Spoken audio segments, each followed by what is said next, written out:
Hey, and welcome to the 504 podcast. Welcome back. I am one of your speakers, Mark, along with Erica. And Mike. we like to call him Mr. Witt. It's a sign of respect. So we've been away from a hiatus, but we're back, and we are excited to bring you our first top 5 of the new year, 2020. And we're going to start with top 5 cars we would like to own. So, Erica, you want to start it? Sure. I only have 4, though. So my first one would be the Mercedes-Benz G-Class. Do you know that? Is that like the truck looking one? Yeah, the boxy one. Oh, the GLX, like Yeah, the GLS or something like that? Yeah. And then the little Mercedes Coupe, the little AMG, whatever. Isn't that like, do they still, there was one, I was watching the video, and it was like, they said this is the car that like hairdressers would use. It's like one of those where like it looks expensive, but it's not very expensive. I don't think it's expensive. As expensive. Is it convertible? 2-seater? No. It's like a crossover. Probably like, 5-seater. What is it called again? The AMG? No, AMG is the bags they put on there. The AMG is the bags they put on the like GLE the higher. Coupe.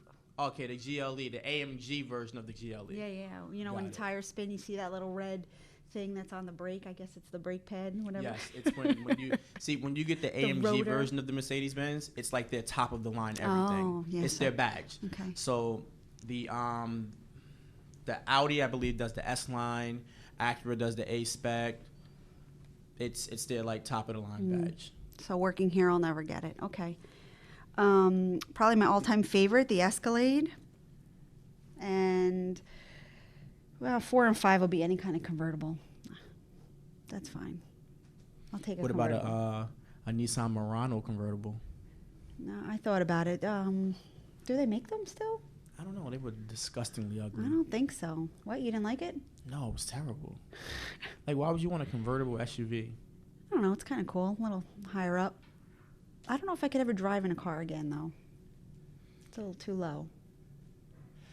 I like the ideas of convertibles, but the execution of them is not always great. Like, they always got troubles leaking and it breaks and then you got to crank it or whatever, manual or...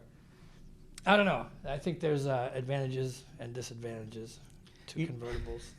You know what it is? I'm the type of person that's like hated so much when someone's showing off like their like privilege and wealth that I can't get one. It's like whenever I see somebody like it's like 75 degrees, no, let's pull the top back. I'm like in my car with the sunroof like cracked, going, look at those losers over there. And then I also think of JFK, and I go, yeah, no. Yes. Yeah, no last presidential convertible ever, for sure. Yeah, man. Mr. Bird, one of the teachers here, I remember he was saying he was sitting in his Camaro convertible, and somebody walked, let me get a cigarette, and then reached into his car and grabbed the cigarette. It's like, you really have no protection from people if that were the case. I mean, like, if you're driving on the highway top down, yeah, but if you're like parked in front of like Crown's Chicken, that's how. You know how many videos we've seen of people being snatched out of cars? You really won't be able to get away. In this case. So I'll take the next one. So my first vehicle is going to be a Lexus RX, like the truck that like I'm not sure if it's like the 350 RX 350, which that's with the Lexus truck.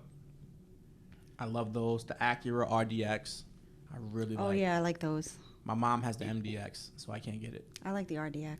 RDX is nice. Only thing I don't like about it is like it should have a touchscreen. Oh, it doesn't? No, it's no touchscreen. The MDX does, right? I don't know, but the Oh, RDX no, the doesn't have a MDX touchscreen. has this whole panel of like the Tesla, kind of. You know what else I realized? These trucks are getting expensive, man. Like I looked at a used one; they were like $36,000 for a used truck. I'm like, somebody else has farted on this seat. That was my robe. The buyout. 36,000. Wasn't it? Remember when I sent it to you? No, it wasn't 36,000. It was like 20 It was something. more like, it was more like 20,000. God. Crap. Yeah, but like 36 is like 2 of them almost. I just thought of another vehicle that I really wanted, so I should have taken something off. The newer Teslas, I really like it, but I don't have a house yet. So Like the SUV kind, or no, the no, car? not the SUV. Oh, I sat in an kind. SUV. The It is thing nice. with the bat wing. I don't no, like the it was suicide nice. It doors was on white and all like white interior with red trim, and the whole panel is touchscreen. It's like a big iPad, like this, like the smartboard in your car. And I'm realizing a lot of mine are trucks. My next one is the BMW X6. Oh, that's the bigger one, yeah. That's the like they said, X6 look like a pen, credit cards and the scam. I know the rest of what he's saying. And my last vehicle, it was gonna be a BMW M2, which is like their like performance car, but I'm gonna change it to a Jaguar F-Pace. Oh, they're nice. Yeah, they're nice and they're English. That means when they break, it broke. Yep. They're nice, yeah. Yep. And Don't fixing even- them is very expensive. Don't even think about going to take that thing. All right, I'm just gonna park it here and hope it turns on tomorrow. That's my bad impression of an English voice. That was my solution to everything, man. My computer got a virus. Oh, I'm gonna turn it off for Turn a it off day. and turn it back on again. Full Not plug. even like that. Just turn it off for a day, man. Remember those old Nintendo cartridges? Just put them in the freezer overnight Blow on them. and Yeah. forget about it. I'm so glad video games. All right, so Wit, top 5 cars. If you can't think of 5, just give me some of your. So I'll take it in a completely different direction. Like you here guys goes Wit. are like, like modern consumer vehicles that you would like to go to the dealership and get. I would like a completely restored 1975 Plymouth Duster, which is not even a muscle car. It's not even a fast car. I want it because that was my family car growing up, and I would love to just have one completely restored and like in showroom condition. That was the first brand new car that my parents ever bought. It's probably the only brand new car that my parents ever bought. Let me ask you this: is that the car that's like the station wagon with the wood on the outside? No, but Because you're I in the imagine right ballpark. I imagine your family having one of those. Yeah, you're in the right. You know what car it is? I'll tell you the exact car it is. Do you remember Married with Children? Yes. Al Bundy's so car much. was a Plymouth Duster. The yellow one that he had, that was a Plymouth Duster. Yeah, when I saw that on that show, I was like, oh my God, that's my car from when I was 7 years old, 5 years old. Yeah, 1975 Plymouth Duster. Oh, they're nice.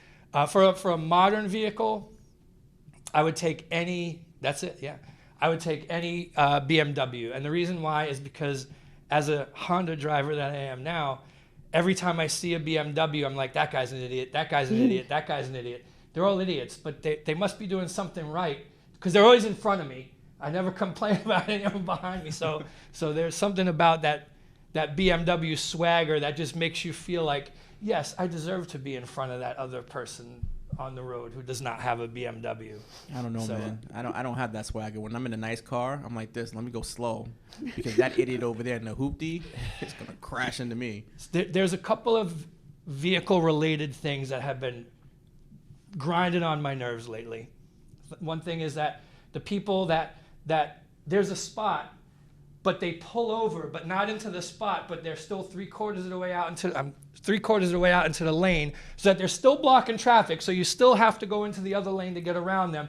They're blocking the parking spot from anybody getting into it, and they're usually just sitting there. It's called Jersey City double parking. So and that drives me bananas. Yeah, they'll do like the little pull in, and then turn the wheel back out, and they're in the spot like maybe like 15% of their cars in the Right, spot, and exactly. the rest of their cars blocking the street. That is, and I'm seeing it multiple times every day, and it's driving me bananas. It's Jersey City double parking. The other thing is school buses. Guaranteed that they're stopping and unloading their children when the light is green. The light turns red, they go through the red light, and then everybody behind them gets stuck waiting at their red light every single time. You watch, now you're going to notice it Yeah, the it's next like time that. you get It's stuck like that with behind the a city school bus bus. also. It's magic. That light turning red is time for the school bus to go through it.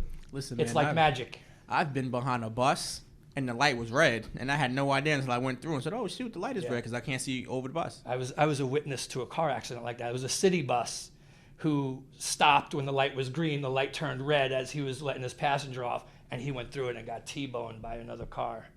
I actually had to go into court and testify about that because You're a I was nice right guy, behind Mr. him Witt. when it happened. Huh? You're a nice guy. I should have just kept my mouth shut and just drove away, but I didn't. I gave my information. I was like, I felt bad. The lady was hysterical. She was like, he went through a red light. And the bus Should have just driver was sent the video recording. Like, nah, chill, shorty. I can't. Video recording. Can you imagine that? The lady's hysterical. Nah, chill, shorty. And the next thing that drives me bananas about driving in general right now is the person that needs to get in front of you to slow down. Yes. And go 5. Yes. I want to reach through my window and grab them and do bad things to them. That's 3 things that cause me to nearly lose my mind on a daily basis, road rage-wise. As far as other vehicles go, I got my restored Dodge Duster, Plymouth Duster. I got my BMW, name. Anyone. I won't even be picky about it. Let's be fancy. I'd like to have a Porsche. What's the new Porsche number now? You know what? I should have thought of a Cayenne or Cayenne Sport. But I don't know what the new Porsche numbers are. It's just 911. Is that still a thing anymore? I believe so. When I was a kid, the Porsche 911 was the one everybody wanted. I don't know if that's I thought it was the Camaro. Top of the line or bottom of the line. Camaro? No, is that not a Porsche? A who? Camaro? No. I know Cayenne, the Cayenne. But it might be a Porsche Camaro. I know it's not. I'm not. Yeah, okay. You know what's crazy? What's her name? Tave was saying how when you go to like the Porsche dealership, if you say Porsche, no, it's Porsche. Porsche. They correct. Oh, really? They correct your accent. Yeah. Nice. They want you to know you foolish mortal. You have no money. What are you doing here? Sorry, It's Carrera. Porsche Carrera. Okay. Got that? Don't worry, no Porsche. one's gonna be adding you. I know. At least not in the early Porsche. episodes. She's gonna be like, they can't even say it right. When I first said it, did I say Porsche? Yeah, you Or said did I say Porsche. Porsche? Because when I was a kid, might have- everybody you- said Porsche. We always know, said I said Porsche. Porsche Porsche. 911.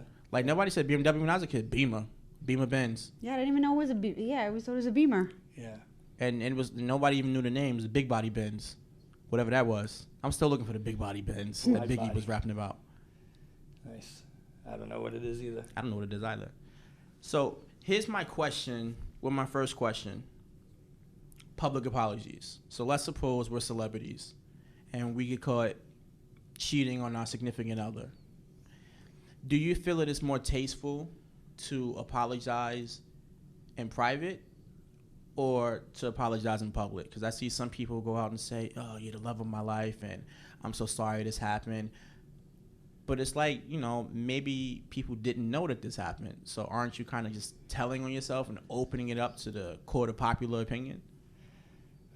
I'd say the real answer is probably you should do both. You should probably apologize personally It's to your nobody's business. and do it publicly so that it shows, how heartfelt it is and how open you're trying to be.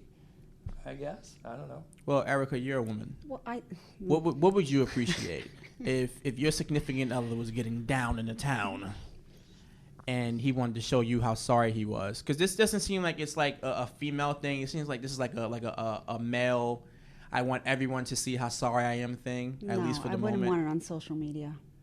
No, but you're like a private person. Well, I've been to Yeah. Erica's house like one time, and it was like through a magic wardrobe, and it was like snowing on the other side. no, no, I don't know. I think people who put their lives on social media they're looking for attention.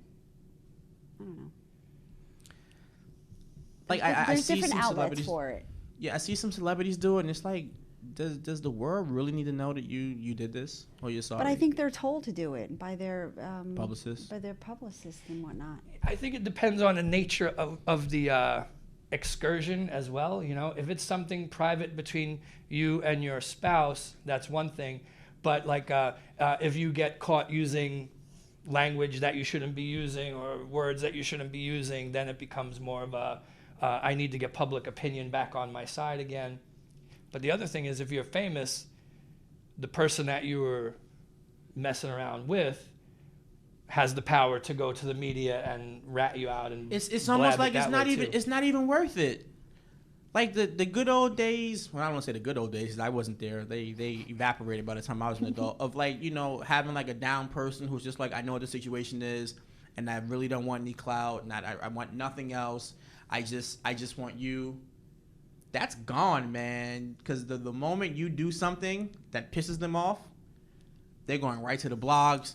They're writing a book. It's easier now. Payback is easier. All you yeah. gotta do is get a little bit mad, and you could do a lot of damage very easily nowadays. I was In gonna. the old days, what are you going to do? Take out a newspaper advertisement? And I think a lot gets misconstrued as well, so that's why they probably do it. Stop it before it snowballs.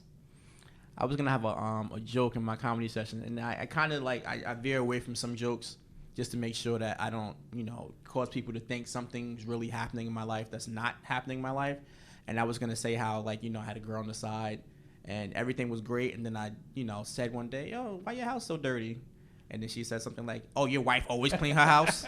Maybe we should call your wife and ask." Well, that would be funny. No, but see the thing, it might be funny, but I'm not gonna sit here and wait for my wife to figure out whether it's funny or not when I come off stage and she hears the joke for the first time. Hide all the rolling pins. You'd have to go through your skit with her first. Yeah, but then it takes away, the first time saying it, and it hits, pop. boom, yeah, and then now I'm always worried about maybe I should take something out or leave something in. But speaking of spouses, this is something that I asked someone the other day. Let's suppose you see something on the opposite sex. So in your case with myself, you see something that looks nice in a woman. Erica, you see something that looks nice in a man. How do you say it nicely to your spouse so that they would incorporate something like that without getting in trouble? So, i.e., lash extensions. I think lash extensions look really nice on women. And I was asking about them, and one of the women said, "Oh yeah, I don't do like the the all-in-ones. These are actual individual lashes." My goodness. And I'm like, "Oh, that might look nice on my wife." And I said, "Nope, I'm not opening myself up to that conversation." So, is there a way to open? Because I feel like women get it a lot easier than men. Because I'll tell you how slick a woman will be. She smells a cologne and she goes, "Oh, Michael, that smells good. What cologne is that?" And you go, Dolce & Gabbana, whatever, gold, or something like that. And go out and buy it. Yeah, she'll go out and buy it and say, "Hey, babe, I smelled this and I thought it looks good on you."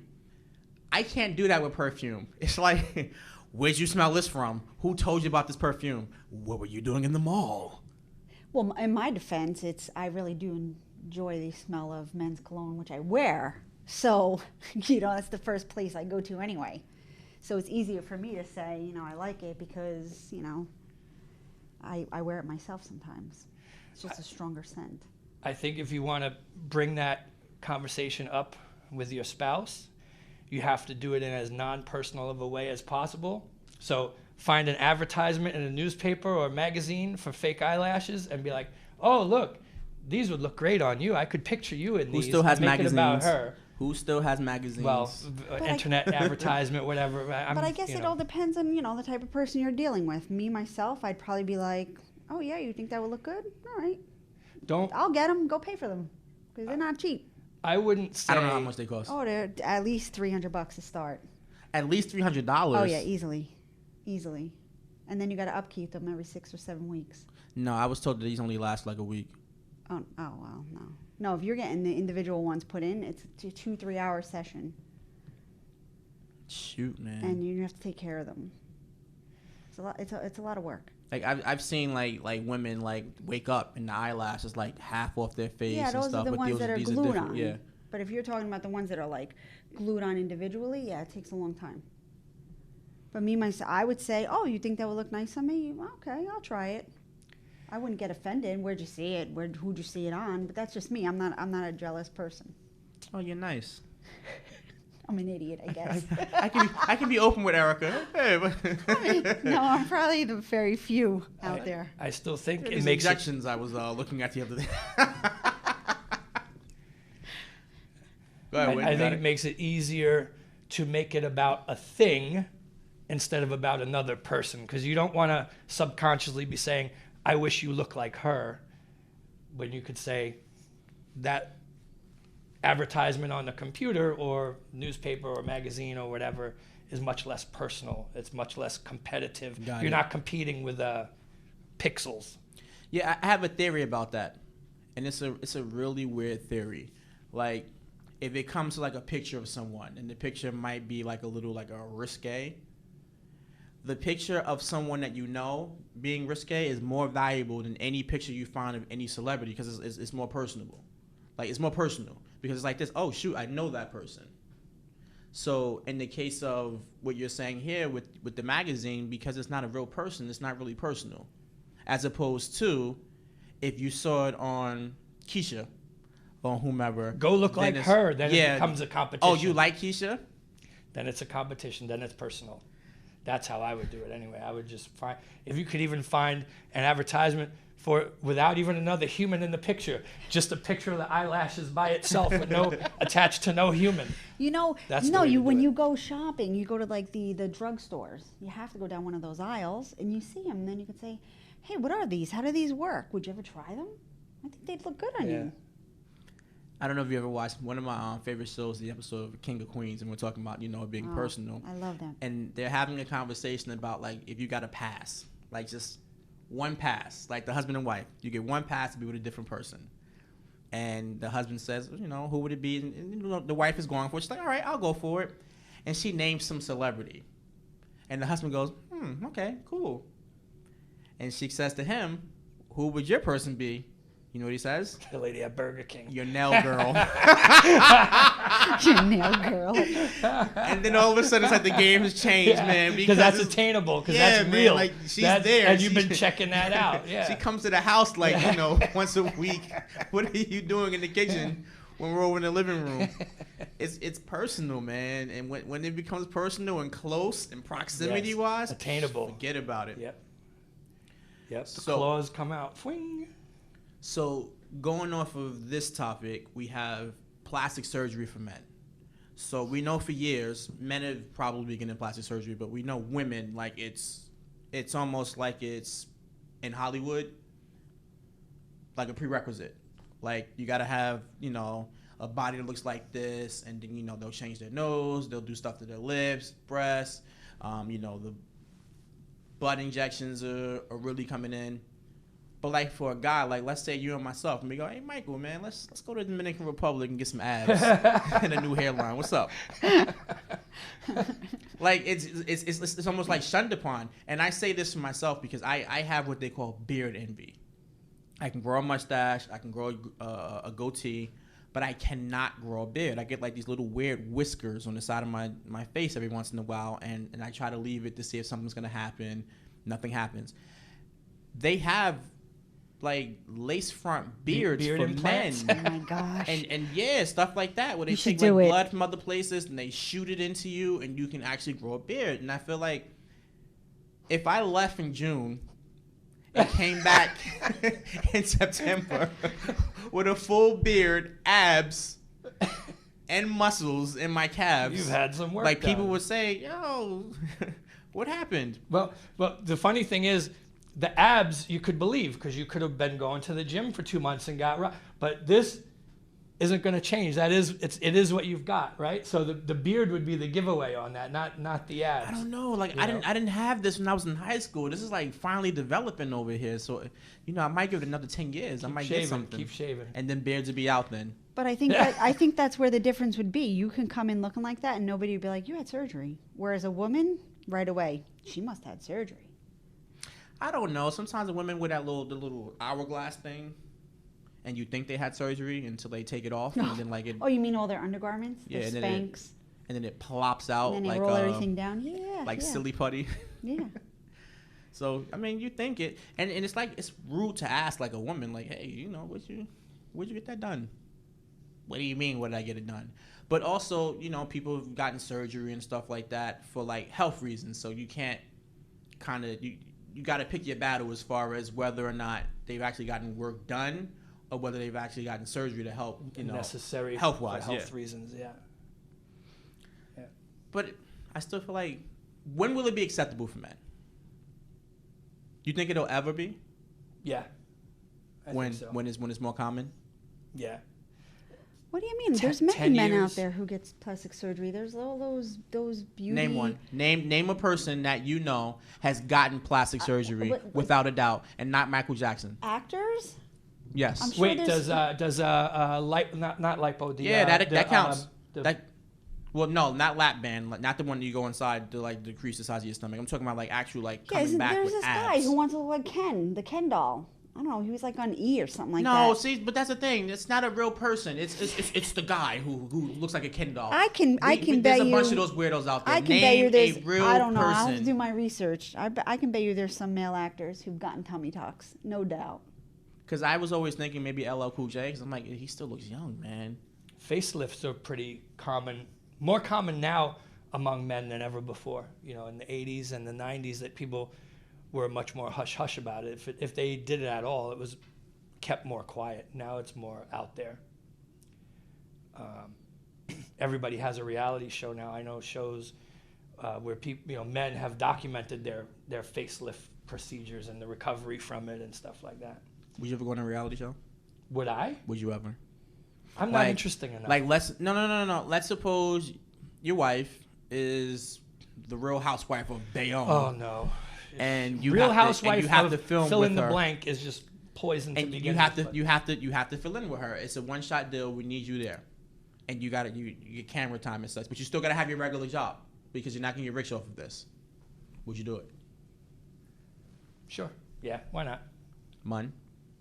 I've actually gotten called to be on the show The Nanny, where she comes to your house, and she tries to. She was like English or something. Yes. Yeah, British. Fran Drescher? That one? No, the old show? No. It was a show where your kids are bad, and this lady comes to your house. But your kids aren't That's, bad. Look at No, them. they weren't. It was a joke. So Oh, okay. my lovely friends, Christy, Emily, and Magdalia, one night at Christy's house, after a few too many, they signed me up. And months later, I get a phone call asking if I'm interested to be on the show. And I was like, well, my kids really aren't bad. They're like, but can you find anything wrong? I'm like, you want me to find stuff wrong? I'm like, I have a dysfunctional household, believe me. I said, how about a mom? And they're like, no, it's about kids. It's about kids. And I said, no, I guess I'm going to have to pass. You should have just did it anyway. You might have been out of here. But they say even reality shows are scripted Oh, yeah. anyway. Like, you know, it's nothing you see on TV is Scripting, spontaneous. editing, it's all planned out. yeah. It's all, It has to be. Yeah, because if you think about how boring your life Yes. is. You can't film 93 hours of nothing to get 15 seconds of compelling, right? It has to. And you have even to these Real condense Housewives, together. who goes out to eat that much? They go on these lavish trips. Yeah. Who gets to go on vacation? I mean, obviously Bravo pays for that, but And think about it. You're in Bayonne. I was in Jersey City. We've never just showed up at the same pizzeria with problems. There he is, right there. Right. Hey, Michael, Right. what did you say about? What a coincidence. Did it? Grab him by the leg. What a we should coincidence. have the Real Housewives of Jersey City. That'd be great. I want to do real teachers of Jersey City, just like being in the classroom. What do you mean you didn't know if you were adding or subtracting? We've been doing subtracting for the last 2 weeks. Is we plussing? Is we Pleasant. He's really plus. I miss him. I don't want to say his name. I miss him. Is we He's a plussing? sweet kid. All right, so this is all the time we have for today. Make sure you tune in for the next episode where we dive into Netflix versus Disney Plus, the rise of murder mysteries. Is the Fire Stick overrated? And will YouTubers be a thing in 10 years? All right. Thanks for tuning in. This is Mark, Erica? And Mike. Mr. Witt, and we'll see you next episode. Thanks, guys.